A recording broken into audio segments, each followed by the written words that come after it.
कैसे हैं आप लोग। जैसे कि हम लोग बायोलॉजी के चैप्टर्स कवर करने के लिए चैनल रन कर रहे थे, तो उसी के साथ में जैसे जैसे बच्चों की डिमांड आने लगी कि मैम हमें फिजिक्स के लेक्चर भी चाहिए, हमें केमिस्ट्री के भी चाहिए, हमें इंग्लिश के भी लेक्चर्स एक साथ प्रोवाइड हो जाए, तो मैंने कोशिश की है। तो फिजिक्स और इंग्लिश के लेक्चर्स हैं वो भी मेरे साथ कंटिन्यू चल रहे हैं, तो आप लोग उनको भी वीडियोस को देखिए। जो भी कोई डाउट हो आप कमेंट सेक्शन में इजीली पूछ सकते हैं, हम आपका सारे डाउट्स है वो क्लियर करने की कोशिश करेंगे। उसी के साथ में जब बायोलॉजी की बात करें तो बायोलॉजी में हम लोग 2 यूनिट्स कंप्लीट कर चुके हैं। जो हमारी फर्स्ट यूनिट और 5th यूनिट है वो कंप्लीट हो चुकी। जैसे जैसे कुछ नए बच्चे हैं वो अभी के मतलब दिनों में जुड़ रहे हैं, उन बच्चों से मैं बता देती हूँ कि वो बच्चे हैं वो प्लेलिस्ट पे जाके मेरे सारी वीडियोस है वो सीक्वेंसली पढ़ सकते हैं।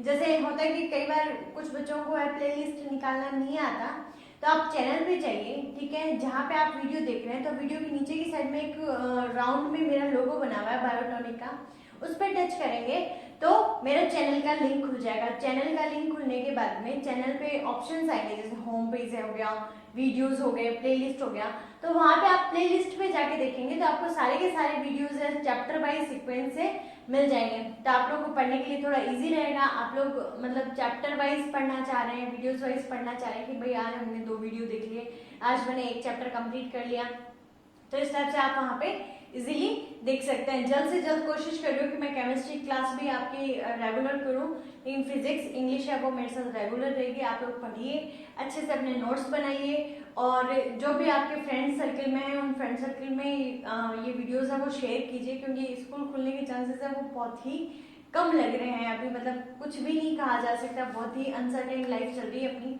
तो आप लोग ज़्यादा से ज़्यादा वीडियोस है वो शेयर कीजिए बच्चों के साथ में, और जो भी बच्चे हैं उनको गाइड कीजिए। जैसे कुछ बच्चे हैं वो इंग्लिश मीडियम हिंदी मीडियम में और कंफ्यूज हो रहे हैं, तो भाई जो मैं इंग्लिश लिख रही हूँ वो बहुत बेसिक से इंग्लिश लिख रही हूँ, जहाँ पे आपको इजीली समझ में आ जाएगा। मान लो कि मैंने ये वाला बोर्ड देखा, ये बोर्ड देखते ही मेरे दिमाग में सीधा ये आएगा कि यार ये तो पूरा का पूरा इंग्लिश मीडियम में है, तो भाई मैं हिंदी में एक्सप्लेन कर रही हूँ ना उस चीज़ को। आप लोग नोट्स प्रिपेयर कीजिए अपने। आपको जो हिंदी और इंग्लिश में जो भी नोट्स है वो मैं आपको टेलीग्राम पे प्रोवाइड करवा रही हूँ, तो दिक्कत आ कहाँ रही है, ठीक है। जहाँ भी कोई दिक्कत है, जहाँ भी जिस वर्ड की कोई दिक्कत है, भाई मैम ये चीज़ समझ में नहीं आई, भाई मैडम हमें ये चीज़ समझ में नहीं आया, मेरे को कमेंट सेक्शन में इजीली पूछ सकते हैं, मैं आपका आंसर करूंगी, ठीक है। तो हम लोग चलते हैं थायरोक्सिन हार्मोन की तरफ। हम लोग बात कर रहे थे कि थायराइड ग्लैंड है, हम लोगों ने पिट्यूटरी ग्लैंड को अच्छे से समझ लिया, हाइपोथैलेमस को समझ लिया, उसी के साथ में हम लोग थायराइड ग्लैंड को भी अच्छे से समझ चुके कि थायराइड ग्लैंड कहाँ पाई जाती है, उसकी आकृति वगैरह, उसका ओरिजिन वगैरह, ये सब चीजें हम लोगों ने देखी थी। उसी के साथ में थायरोक्सिन का निर्माण, उसका फॉर्मेशन कौन सी वाली सेल्स करती है और वो कहाँ पे स्टोर होता है, उसके फॉर्मेशन में कौन सा एमिनो एसिड लगता है, कौन सा आयोडीन है, आयोडीन है वो कितना परसेंटेज है, तो इसके बारे में डिस्कस हम लोग लास्ट वीडियो में कर चुके।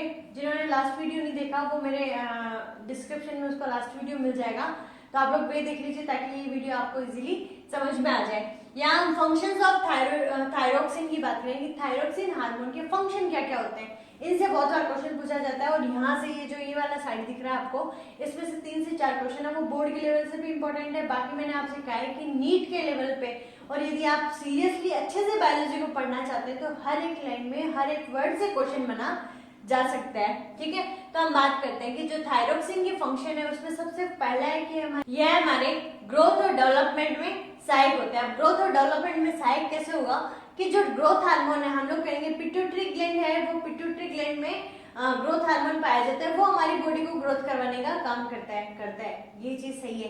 लेकिन थायरोक्सिन हार्मोन भी उसके साथ में जुड़ के उसको ग्रोथ और डेवलपमेंट के लिए हेल्प करता है। तो यहाँ पे हम थायरोक्सिन के लिए बोल सकते हैं कि ये ग्रोथ और हमारे डेवलपमेंट में सहायक है। अब ग्रोथ और डेवलपमेंट मैंने आपसे कहा ही था कि जो सेल की डिवीजन होती है, मैंने आपसे कहा था कि जो ग्रोथ हार्मोन है उसमें मतलब कॉमन उत्तक और जो कठोर उत्तक, ठीक है, मतलब सेल्स हो गई हमारी बॉडी की, उसी के साथ साथ में बोन्स की भी ग्रोथ होती है। तो यहाँ पे भी ऐसा ही है कि ये जो promote catabolic metabolism, promote catabolic metabolism का मतलब हो गया मेटाबॉलिज्म, आपको अच्छे से पता है कि उपापचय होता है। उपापचय होगा कहाँ, सेल के अंदर होगा। अब ये जो सेल के अंदर मेटाबॉलिक रिएक्शन हो रहा है, उस मेटाबॉलिक रिएक्शन को क्या कर देता है, बढ़ा देते हैं, बूस्ट कर देते हैं।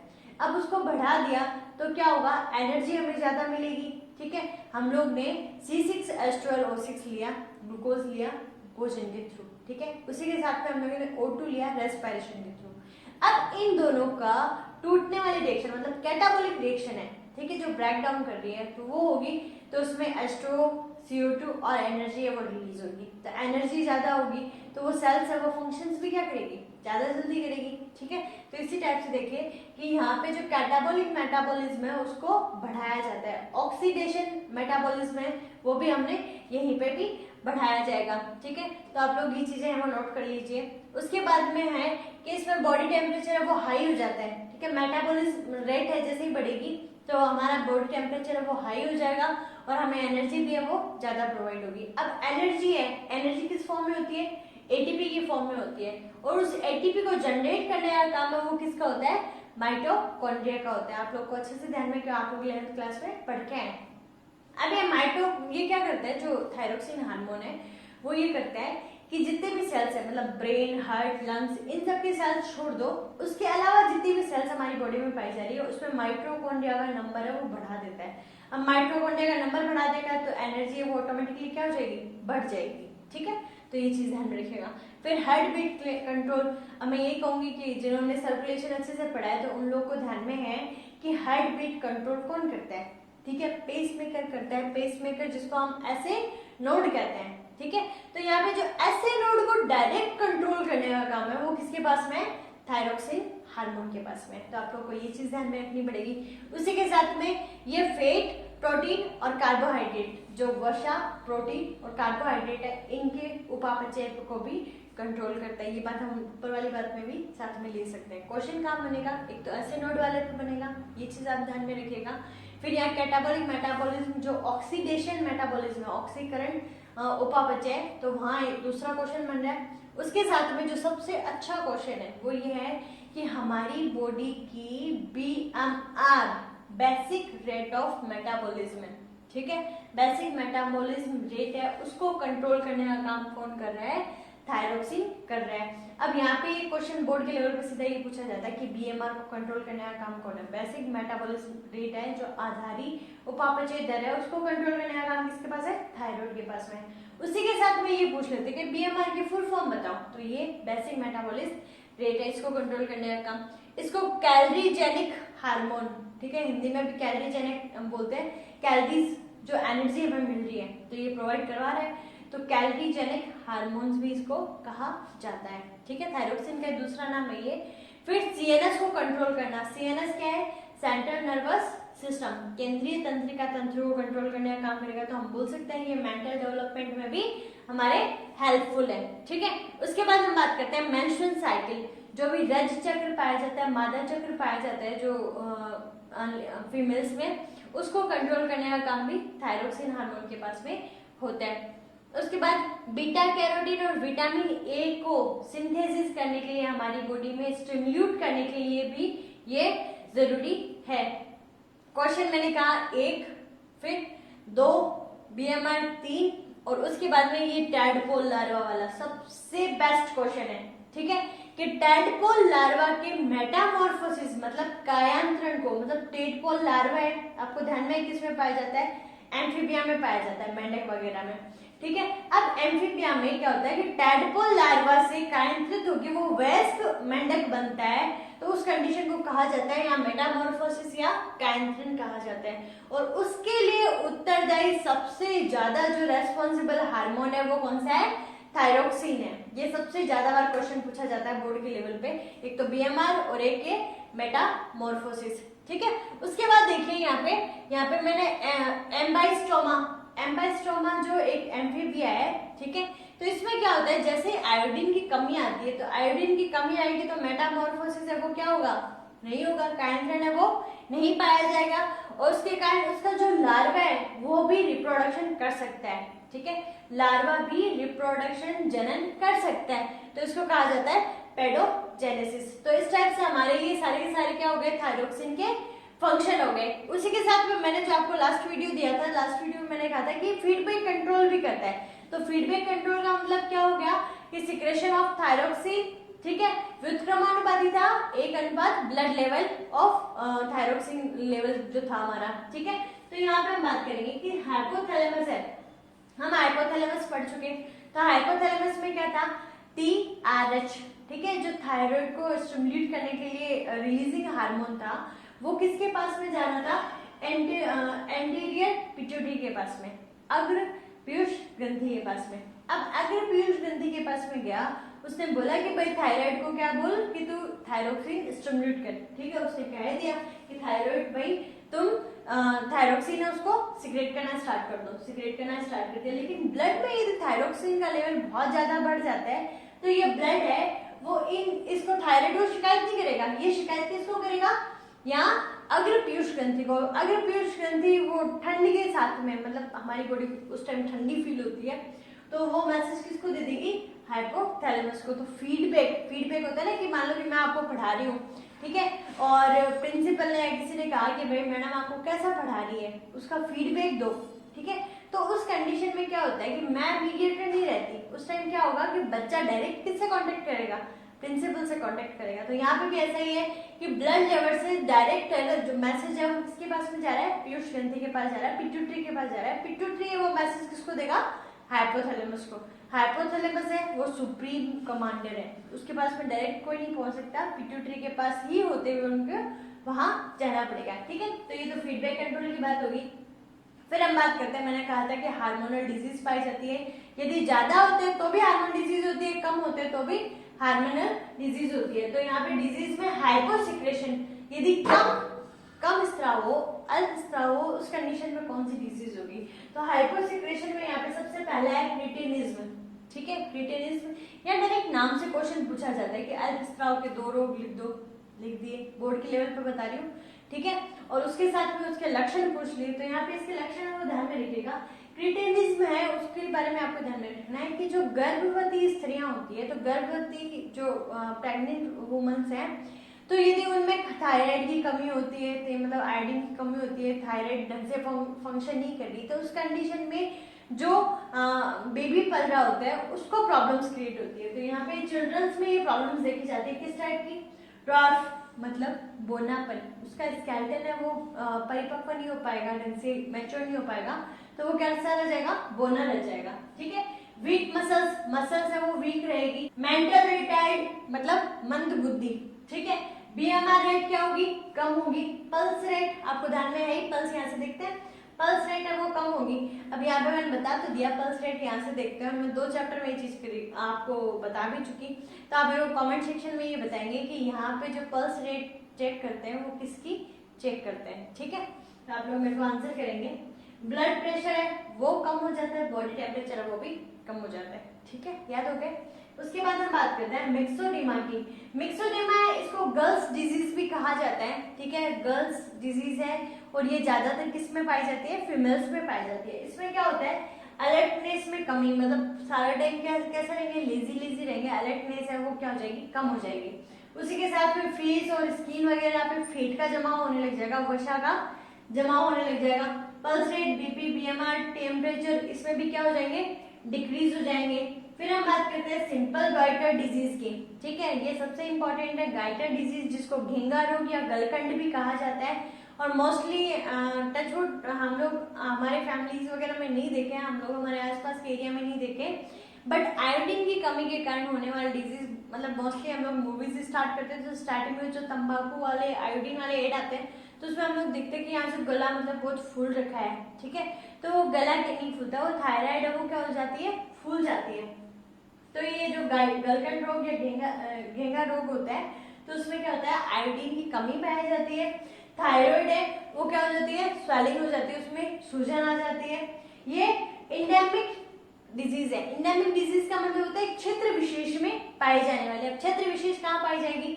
जैसे कि हम बात करें कि यहाँ जो माउंटेन एरियाज होते हैं, ठीक है, माउंटेन एरियाज है उसमें क्या पाया जाएगा? ऐसे स्लोप पाया जाएगा, ठीक है। तो मान लो बारिश आई, तो बारिश के साथ में यहाँ से जो आयोडीन है वो बह के कहाँ जाएगी? नीचे आ जाएगी। यहाँ पे आयोडीन है वो रुक नहीं पाएगी पानी में, ठीक है। तो यहाँ पे माउंटेन एरियाज में इस टाइप की डिसीज है वो ज्यादा देखी जाती है। उसी के साथ में जो सी फूड खाने वाले हैं, मतलब जो समुद्री भोजन है वो लेने वाले लोग होते हैं, उनमें इस प्रकार की किसी भी डिजीज का होना पॉसिबल नहीं है, क्योंकि उनको आयोडीन की है वो पूर्ति हो रही है। अब हम और बात करते हैं यहाँ पे जो अल्प स्राव होने वाली है और जो अति स्राव होने वाली, और जो यहाँ पे एक और हमारे हार्मोन है तो कैल्सिटोनिन, तो उसके बारे में भी हम लोग डिस्कस अभी कर लेते हैं। तो बच्चों हम लोग बात कर रहे थे हाइपोसिक्रेशन के बारे में। तो हाइपोसिक्रेशन में हम लोगों ने गलकंठ रोग, मैंने आपको कहा गॉइटर डिजीज है वो सबसे ज्यादा इंपॉर्टेंट है।